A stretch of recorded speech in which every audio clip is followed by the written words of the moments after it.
dia, né? Eu Bom sou dia. a Isadora, essa é a Laura, nós duas somos bolsistas do projeto Ponto de Partida com o professor Daniel. E hoje a gente vai te fazer algumas perguntas para o pessoal que tu vai avaliar, poder também te conhecer melhor. Esse vídeo depois a gente vai disponibilizar para os alunos, para eles poderem assistir. E a gente vai só fazer algumas perguntinhas para ti. Ok. Então, começando, a gente queria que tu se apresentasse e dissesse para nós o que te trouxe para a área de transportes. Tá. Então, meu nome é Bibiana Cardoso Fogaça, eu tenho 54 anos, eu me formei na URGS em 1993, eu fiz mestrado em geotecnia na URGS, eu concluí o mestrado em 1996 e já comecei em 96, mesmo uma semana antes da defesa, eu comecei a trabalhar com projetos de estradas, que é o que eu faço até hoje. Eu já entrei na engenharia com vontade de trabalhar com estradas, porque eu morava no interior e lá tinha muita estrada não pavimentada e eu sentia assim que eu queria trabalhar com isso, eu gostava disso, enfim, e estou aí até hoje. Que legal. Realmente o estado precisa, né, de mais pavimentação para poder, Ainda tem muita coisa a ser feita. né? Tem como tu nos contar um pouquinho como que era a engenharia na época que tu te formou? Então, a grande diferença é que eu lembro que quando eu comecei a trabalhar, a gente fazia muita coisa dos projetos à mão, né? Na empresa que eu trabalhava tinha digitador, então a gente tinha que fazer as coisas à mão e passar para o digitador. E claro, como eu já tinha computador em casa, né? Quer dizer, na verdade, eu só fui ter computador durante o mestrado. Então, como eu já tinha computador e sabia trabalhar bem, quer dizer, na época eu achava, né? Eu sentia falta de poder fazer as coisas direto no computador. E na época tinha o CPD dentro da empresa, o Centro de Processamento de Dados. E aí era só lá naquela sala que tinha computadores. E aí a gente tinha que marcar o horário para poder entrar na sala, para poder trabalhar nos computadores. Hoje em dia é tão Então, normal. Hoje em dia é tão normal, cada um tem o seu. e aí a gente tinha que fazer as coisas à mão e passar para alguém fazer, digitar e tal, não sei o quê, e depois tinha que conferir para ver se o que tinha sido feito estava certo. Então, e aí logo depois eles colocaram computadores nas salas, mas não era nas mesas. Tinha uma bancada e naquela bancada tinha os computadores. Então, aí já facilitava um pouco mais, assim. Sim. Mas, enfim, eu acho que a grande diferença é essa. E claro, hoje em dia tem vários softwares que a gente usa que na época eram bem ou não existiam os softwares, né? Ou eram bem mais complicados de trabalhar, e mais simples, enfim, né? Tudo foi melhorado, aprimorado. Claro.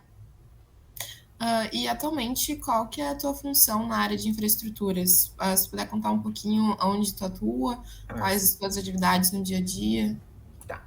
Bem, na verdade eu faço a mesma coisa desde sempre, né? Eu trabalho com projetos de estradas.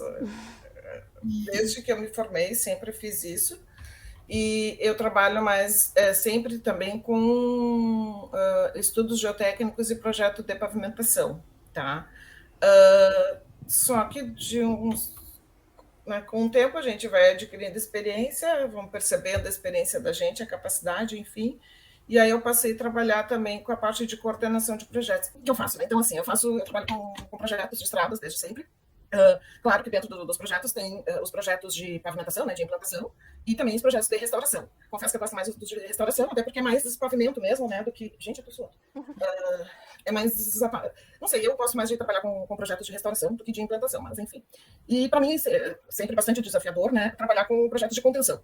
Né? Então, atualmente, vocês devem conhecer a Rota do Sol, né? A Rota do Sol, até por questões ambientais lá. Então, tem um grupo de trabalho específico para a Rota do Sol, desde a sua implantação. Atualmente, eu sou a coordenadora técnica do grupo da Rota do Sol.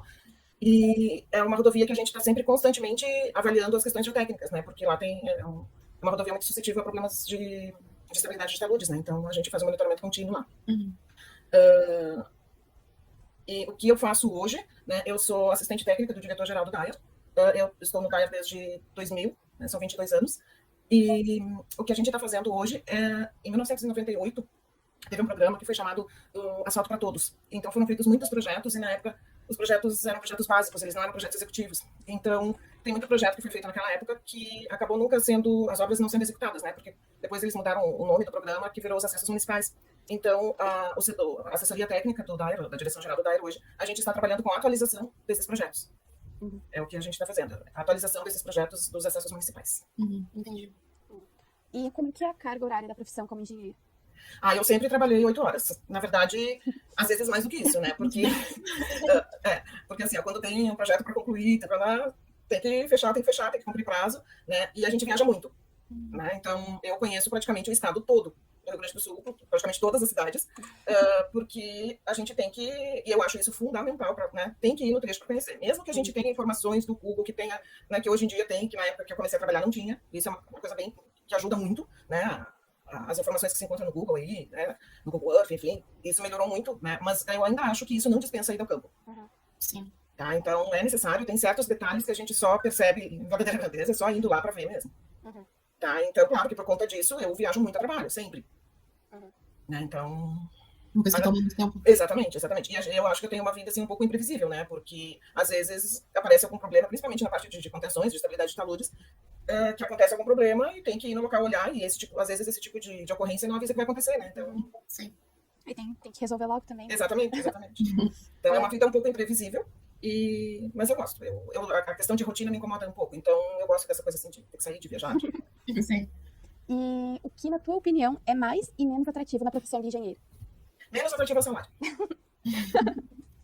Tá? Eu acho que pela responsabilidade que a gente tem, a remuneração em geral, desde que... Porque assim, eu me formei, né, eu concluí o mestrado em 96 e eu já comecei a trabalhar numa empresa de consultoria, na Incorp, aqui em Porto Alegre. E aí eu trabalhei lá até passar no concurso do DAI e entrei no DAI. Em 2012, o meu marido foi transferido para São Paulo e eu fiz uma licença para acompanhamento de cônjuge, e aí eu fui para São Paulo e trabalhei lá na iniciativa privada por 3 anos e meio. Foi 2012, 2013, 14 e 15. Na empresa VTEC Engenharia. E mesmo lá, e pelo pessoal que trabalha na área, que a gente conhece, enfim, a remuneração eu sempre achei que ficou abaixo do que deveria ser. Eu acho que o salário é menos atrativo. Mas a gente gostando do que a gente faz, a gente se realiza. E eu sempre gosto muito do que eu faço, enfim. Sim. Agora, quais os principais desafios, na tua opinião, que a área de infraestruturas apresenta? Eu acho que das dificuldades que eu passei, assim, a principal e que é mais desafiadora é realmente a parte de contenções, na parte de infraestrutura, né? Porque eu vejo, é uma coisa que eu sempre tive muito, inclusive com os colegas que fazem projeto geométrico, que eles pensam na questão ali de atender as normas de rampas, de curvas, só que às vezes se eles puxarem para o ladinho, mudarem uma inclinação, pode eliminar a necessidade de uma contenção. Então eu acho que falta muito para os projetistas de geométrico o conhecimento de geotecnia. Sim. Eu acho que é uma questão que eu sempre batalhei muito, assim, de aliar essas duas coisas. E eu acho que a geotecnia, na área de infraestrutura, as pessoas não têm o conhecimento necessário, sabe? Eu acho que passa um pouco desapercebida, assim, a importância disso. E acaba se tendo muito problema por não levar em conta as questões geotécnicas nos projetos. E como eu fiz um mestrado em geotecnia, né, apesar de eu sempre... A minha tese foi orientada do professor Cerati, então eu sempre trabalhei muito mais com pavimentação. Mas eu sempre tive muito essa coisa das contenções também, né? De trabalhar com contenções. Então, eu acho que muita coisa poderia ser melhorada se houvesse mais conhecimento por parte dos projetistas de geométricos da geotecnia. Entendi. Uma coisa boa do projeto que o professor Daniel faz é que a gente tem que fazer tudo, né? Inclusive as sessões. E aí no SAIP a gente consegue ver ali a sessão transversal. E como a gente tem que fazer o orçamento também, e o orçamento leva em consideração o muro de contenção, é sempre uma briga para tentar tirar o máximo possível. Exatamente. Então, realmente, que a senhora falou ali, de trocar 1 milímetro, que seja o eixo do corpo estradal, já elimina a necessidade de contenção. Exatamente, sabe? Então, claro que muitas vezes vai continuar havendo a necessidade dele, mas pode ser uma obra menor, mais barata, não precisa ser uma obra tão imponente, enfim. E às vezes até tu fazer um túnel ou alguma coisa acaba sendo mais barato do que tu fazer um monte de corte de aterro, enfim. Sim. Então eu sempre achei assim que falta um pouco do conhecimento geotécnico nos projetistas de geométrico. Entendi. Eles não ficam furiosos comigo, já falei isso. Tudo bem, aqui é um lugar seguro. Agora, se tu puder compartilhar um caso interessante que aconteceu na profissão, assim, pode ser uma história engraçada, uma história meio caótica. Eu tenho algumas, mas enfim. Vamos lá. Quando eu trabalhava na Incorp, então eu tinha recém terminado o mestrado, estava começando a trabalhar, enfim. Eu fui com 2 colegas de outra empresa fazer eram 100 quilômetros que a gente tinha que fazer de inventário da condição do pavimento. E era um trecho longo, né? Então a gente se dividia e a gente deixava, cada um fazia 5 quilômetros, e a gente deixava o carro, o primeiro largava. Eu sei que a gente fazia um esquema que nós ficávamos a 5 quilômetros de distância cada um, e como os outros 2 eram homens, então, enfim, eu ficava no meio e eles ficavam nas pontas. Mas a gente só ia se encontrar quando o que terminasse os 5 quilômetros dele chegasse no carro e pegasse o carro e fosse encontrar os outros. Então estava eu lá caminhando na borda do acostamento com a minha pranchetinha, marcando os defeitos do pavimento ali na planilha, não sei se vocês conhecem aquela planilha da Pro 06, do DENIT. Estava eu caminhando com a minha pranchetinha, olhando assim, daqui a pouco eu olho e vi uma tropa de Boisebu. E eu disse, agora o que eu faço? Eles vinham na faixa de domínio, né? Eu disse, agora o que eu faço? Aí veio o ponteiro e disse assim, moço, esse gado vai passar aqui, vai entrar? Não, ele vai passar aqui, eu acho que eu te esconder em algum lugar. O que eu faço? Aí eu comecei a pedir carona para qualquer lado que passasse. E eu pensei assim, se eu for para trás, eu vou chegar onde está o carro. Se eu for para frente, eu vou encontrar meu outro colega. Então eu comecei a pedir carona para os 2 lados. Ninguém parou. Aí eu cheguei num lugar que era uma sessão de aterro. E era um aterro bem alto. O que eu fiz? Eu desci o barranco e fiquei lá embaixo, agachadinha, esperando. E eu pensei assim, bom, eu vou atravessar e vou entrar no campo, né? Vou pular cerca, vou entrar no campo. Só que tinha banhado, não tinha como passar. Meu Deus. Aí eu fiquei ali agachadinha, esperando passar o gado. E assim, ó, eu chorava, porque aí era um macegão, era um dia quente, eu pensava, se tem uma cobra aqui, um bicho, alguma coisa. Que horror. Aí passou muita coisa na minha cabeça. Eu pensava, por que adiantou eu ter estudado tudo? Que horror. Ninguém falou que eu ia precisar fugir de nada. Pedi uma tropa de Boisebu. Daqui a pouco eu olhei pra cima, assim, tinha um fazendo assim, ó. Gente de Deus, é agora que eles vêm tudo pra cima de mim. Aí, bom, esse caiu, quando eu vi que tinha passado todo o gado, saí dali, sentei ali, fui caminhando bem devagar, botei a prancha debaixo do braço, quer saber, hoje eu não faço mais nada. Hoje acabou. Hoje acabou, hoje eu não faço mais nada. Que horror. Aí tem um dos colegas que estava junto, ele foi embora para Bahia, não vi mais ele, mas tem um outro que eu encontro seguido, o Vani, ele trabalha, agora eu não lembro bem o nome da empresa que ele trabalha, eu encontro ele seguido em reuniões e coisas no Dyer, e ele sempre lembra da história. E tem um outro caso, acho que esses são os mais assim, que eu lembro, mas foi em 2010. Aconteceu um escorregamento na 484, a Serra do Umbu. Foi um escorregamento muito grande e interditou completamente a estrada. Ela até hoje não pavimentada, esse trecho. E interrompeu totalmente. E o único jeito que tinha de chegar lá no local era de helicóptero, porque estava tudo alagado. Foi uma coisa bem, bem grande. Assim. E aí eu cheguei para trabalhar, eu não estava sabendo de nada. Fui trabalhar, tinha roupa normal, saltinho, enfim. Aí o diretor me chama, o diretor de obras, na época era o Dr. Paiva, que foi professor da UFES, enfim, ele foi meu professor na disciplina de estradas. E aí o Dr. Paiva me chama e disse assim, liga pra Mara e diz pra ela vir pra cá, que eu preciso que vocês duas, em no máximo 1 hora, estejam no aeroporto, porque eu consegui um helicóptero pra levar vocês lá na 484 pra ver o escorregamento lá, assim. Então tá. Liguei pra Mara, a Mara tava no laboratório, tinha cultura, tinha não sei o que, ela se preparou, pegou as coisas e fomos pro aeroporto. Chegamos lá, pegamos o helicóptero nos levou. Chegamos lá, o helicóptero parou perto num campo de futebol que tinha lá perto, lá aí tinha uma caminhonete que nos levou até o local. Aí chegamos lá, tinha aberto uma cratera no meio do trecho, assim. E aí, claro, a Mara de coturno quis descer lá no meio pra ver o que tinha acontecido. Eu disse, não, mas eu também quero ver aqui. Também quero ir lá. Tirei meu sapatinho de salto, botei meu pezinho no barro. Aí eu tava com uma calça jeans nova, olha só o detalhe. Dobrei na calça e entrei no buraco lá. Olhei, tá. Quando eu fui sair, que o pé pegou no chão, assim, e era um lugar ruim de subir, até eu lembro que eu tive que botar a mão pra me apoiar e tal. Deu um clique na minha panturrilha, eu fiz uma ruptura parcial no tendão de Aquiles. Meu Deus. Gente, a dor, vocês não têm noção. Ai, meu Deus. A dor. Aí eu saí dentro de buraco de 4, porque eu não conseguia caminhar, enfim. Uhum. Aí sentei no chão lá, uma dor, e todo mundo me olhando. As pessoas ficavam junto, tu tá bem, não, eu tô com muita dor. Aí saímos, e aí começou a inchar minha perna, meu pé, tudo começou a inchar. Uhum. E aí nos levaram num lugar lá pra almoçar, e aí eu disse, Mara, eu sinto muito, mas vou ter que cortar a minha calça nova, porque a gente todo mundo, então a Mara teve que cortar a minha calça nova. Meu Deus.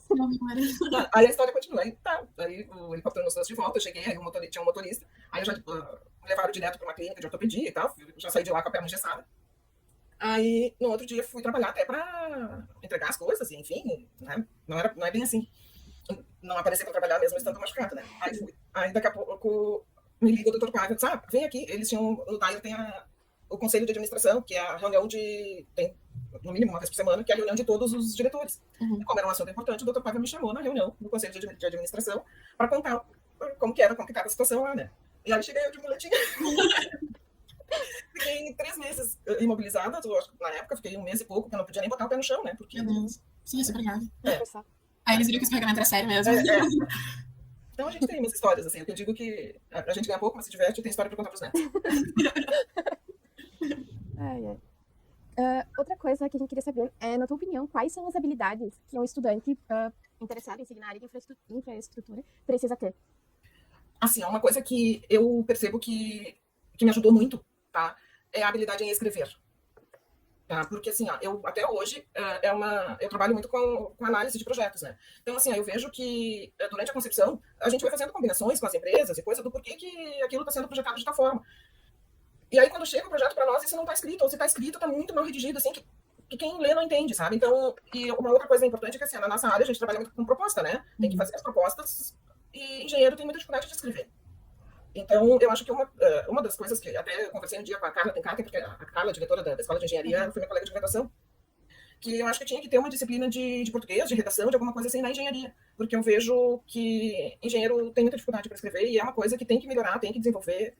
Eu acho que ajuda muito. Eu vejo que os engenheiros que escrevem bem acabam se destacando no mercado. Interessante. Outra coisa, como que tu enxerga a engenharia no futuro? Eu acho que está mudando. Uma das coisas que está mudando e mudando para melhor é a implantação do BIM, né? Então, eu acho que muitas das incertezas que a gente tem, principalmente em quantidades e em questão de interferências, né, é por a gente não ver os projetos em 3D. E eu acho que com o BIM isso vai melhorar bastante. Inclusive, ontem eu fiquei sabendo de uma situação de uma obra, não sei se vocês ouviram falar, de um viaduto que foi feito lá em Caxias, uma alça de retorno, e que está dando problema que os caminhões não estão conseguindo subir. Então, agora estavam proibindo de subir caminhões grandes, enfim, porque eles não estão conseguindo. E aí o que eu fiquei sabendo é que eles tiveram que mudar o traçado, porque acharam uma vertente. E aí, não mudar o traçado, tiveram que mudar a inclinação da rampa, enfim, ficou uma rampa muito íngreme para os caminhões. Então, isso é o tipo de coisa que com o BIM melhora, né? Porque daí tu melhora a questão das interferências. Por exemplo, na obra da 118, teve muito problema de atingir cabo de fibra ótica, rede de água, coisas assim, que estavam cadastradas, mas algumas coisas não fugiu no projeto, né? Então, se tu trabalha com BIM, essa questão de interferências aí melhora muito. Certo. E como tu avalia o mercado de trabalho atualmente, para quem vai entrar na área de infraestruturas? Tem muita coisa para fazer. Eu acho que... Eu tenho uma teoria que as pessoas, logo em seguida, a gente vai estar andando nos drones voadores, né? Tipo o Jetson só. Eu tenho essa teoria que logo vai diminuir muito a quantidade de carros e a gente vai estar andando nos dronezinhos voadores aí. Aí eu falo isso meio brincando, mas é meio sério, sabe? Eu acredito nisso mesmo. Só que aí minha marido diz, mas as estradas tem mesmo. Vai continuar tendo transporte de carga, vai continuar tendo transporte do caminhão. Acredito que talvez teria que haver mais investimento na parte de ferrovias, mas mesmo assim, tem certas... Para chegar na ferrovia vai precisar de estradas, e vai precisar de caminhão, enfim. E vai ter que ter mais áreas de estacionamento para os drones voadores. Então o serviço vai ter. E também se especializar para ser como é que é a engenharia. Exatamente. Isso é uma coisa assim, fundamental.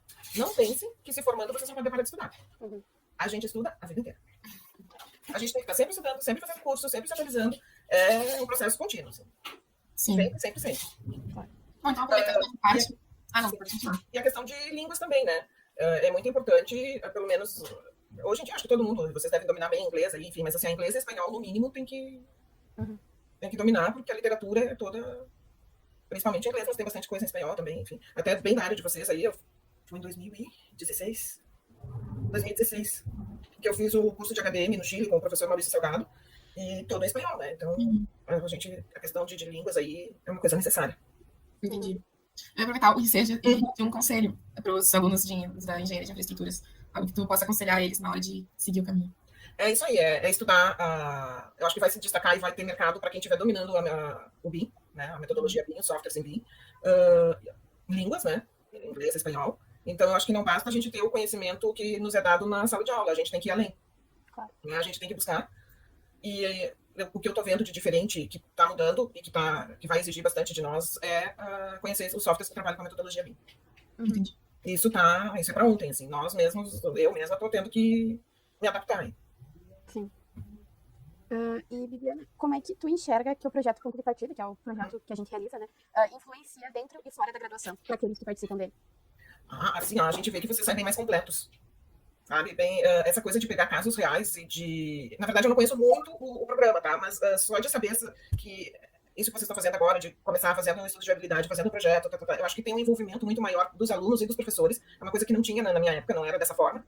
Né? Então, eu vejo que prepara muito mais vocês para a realidade. E isso é muito bom, tanto para vocês, como o aprendizado de vocês é muito melhor. E, consequentemente, vocês vão contribuir muito mais quando vocês forem trabalhar nessa área, né? Eu sou uma suspeita em falar, porque eu gosto muito, sempre trabalhei, enfim. acho que tem mercado, é um trabalho apaixonante, assim, a gente vê desde o começo lá, ó, começou assim, agora tá lá a rodovia, a gente tá lá passando, sabe? É muito legal. Uhum. A gente vê acontecer, no momento tá acontecendo a obra lá da duplicação de Rio Grande, eu quero ver se vou lá semana que vem, até. E é um projeto que eu venho acompanhando há muito tempo, sabe? Então a gente vê o filho nascer, assim, né? Vê o filho nascer, se desenvolver, enfim, é bem legal. Uhum. E então, aproveitando, o que tu espera que os alunos apresentem na audiência pública? Quais são as tuas expectativas para o evento? Eu espero que vocês apresentem um trabalho bem completo, tá? Bem profundo, assim, e não esquecer das questões de geotecnia. Porque, inclusive, há pouco tempo eu assisti um que estava ótimo. Ele era de uma empresa reconhecida e tal, e as questões de contenções, mas e o custo das contenções? É que a gente ainda não chegou nessa parte, não sei o quê e tal. Então aí a gente fica meio frustrado, né? Sim. Claro. Então, e eu não sei como que é a questão do orçamento que vocês têm que apresentar, dos custos da viabilidade econômica. Vocês têm que rodar a HDM, não? Como que é? Não, nessa parte a gente não apresenta nada de custos da obra, a gente só vai falar do plano de voo. Uhum. E acho que só isso, a gente vai dar uma ideia se é possível de... Porque, na verdade, ele só tem 4 semanas, né, de cadeira, então... Aí eles só vão falar sobre... dar uma ideia geral do que eles estão pensando e apresentar o orçamento do plano de voo. O mais é apresentar as alternativas do traçado e o traçado final escolhido, mas nada assim minuciosamente pesquisado. O que eles vão fazer, eles assim, de passar por esse lado aqui, para evitar a tal encosta, esse tipo de coisa, assim. Entendi. Mas então, acho que era isso. Não sei se gostaria de falar mais alguma coisa, algo que tu acha interessante que não ficou em nenhuma das perguntas que a gente fez para ti. Uma das coisas que eu percebo que está acontecendo na área é que é a questão de comprometimento. Tá? As pessoas acho que perderam um pouco, acho que pela correria do dia a dia, pela necessidade de fazer rápido, de cumprir prazo, perderam um pouco a noção da análise do que está sendo feito. Então, às vezes, chegam uns absurdos, assim, umas coisas, sabe? Uhum. Então, eu tenho exemplos de várias situações aí que aconteceram, que eu percebi, e que eu acho que isso vem aumentando nos últimos tempos, sabe? Então, eu acho que a questão, e é uma das coisas que eu cobro muito das pessoas que trabalham comigo, que a gente tem que se apropriar do que está fazendo. Né? Tu tem que te envolver, tu tem que saber de fato o que tu está fazendo. E eu acho que as coisas são feitas muito superficiais, muito porque tem que ser feitas, né? E para cumprir prazo, não sei o quê, e não com aquele engajamento que tem que ter. Então eu sinto muito falta disso, dessa, sabe, de pegar para si, e de olhar a fundo as coisas, que com isso vai se evitar muito problema no projeto, na obra, no orçamento, enfim. E falta muito isso para muita gente. E eu vejo assim que também se destaca no mercado essas pessoas né, esses profissionais que se envolvem, que se doam pro que estão fazendo, que se envolvem a fundo mesmo, que vão no detalhe. E tem muita coisa que, se as pessoas tivessem esse olhar, muitos erros, muitas coisas que a gente vê que chegam erradas, com certeza não chegariam dessa forma se tivesse esse envolvimento e não essa coisa do fazer por fazer. É tudo que a gente faz com gosto, realmente sempre tende a ser melhor, né? Mas então, acho que era isso. A gente, em nome de todos os gestores do Projeto Ponto de Partida, a gente quer te agradecer pela disponibilidade, por aceitar o convite para nossa banca. E esperamos que as tuas expectativas sejam atendidas com os alunos. E então, a gente espera no dia 21 para audiência pública. Então tá, é dia 21 às 1h30. Isso. Lá na Escola de Engenharia, no Auditório 500. No 500, tá. Então tá. Estarei lá, então. Tá bom. Tá, obrigada. Obrigada, tchau, tchau.